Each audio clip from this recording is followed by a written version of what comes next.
Hi everyone, today I'm going to show you how to share your Instagram post to Facebook automatically. Perfect for saving time and doubling your reach. Let's get started. First, open the Instagram app and go to your profile.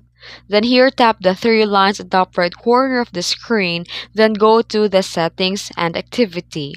Scroll down and tap the account center and make sure that your Facebook account is connected, and if not, tap add account to link it.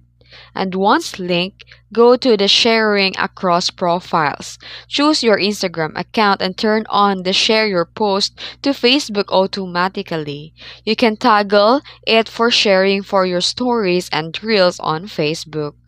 And here also you can go to the story settings and tap the story icon or the Facebook icon, and then here you can also toggle on or turn or activate your share your post to Facebook automatically. And that's it. Now your Instagram post will automatically share to Facebook.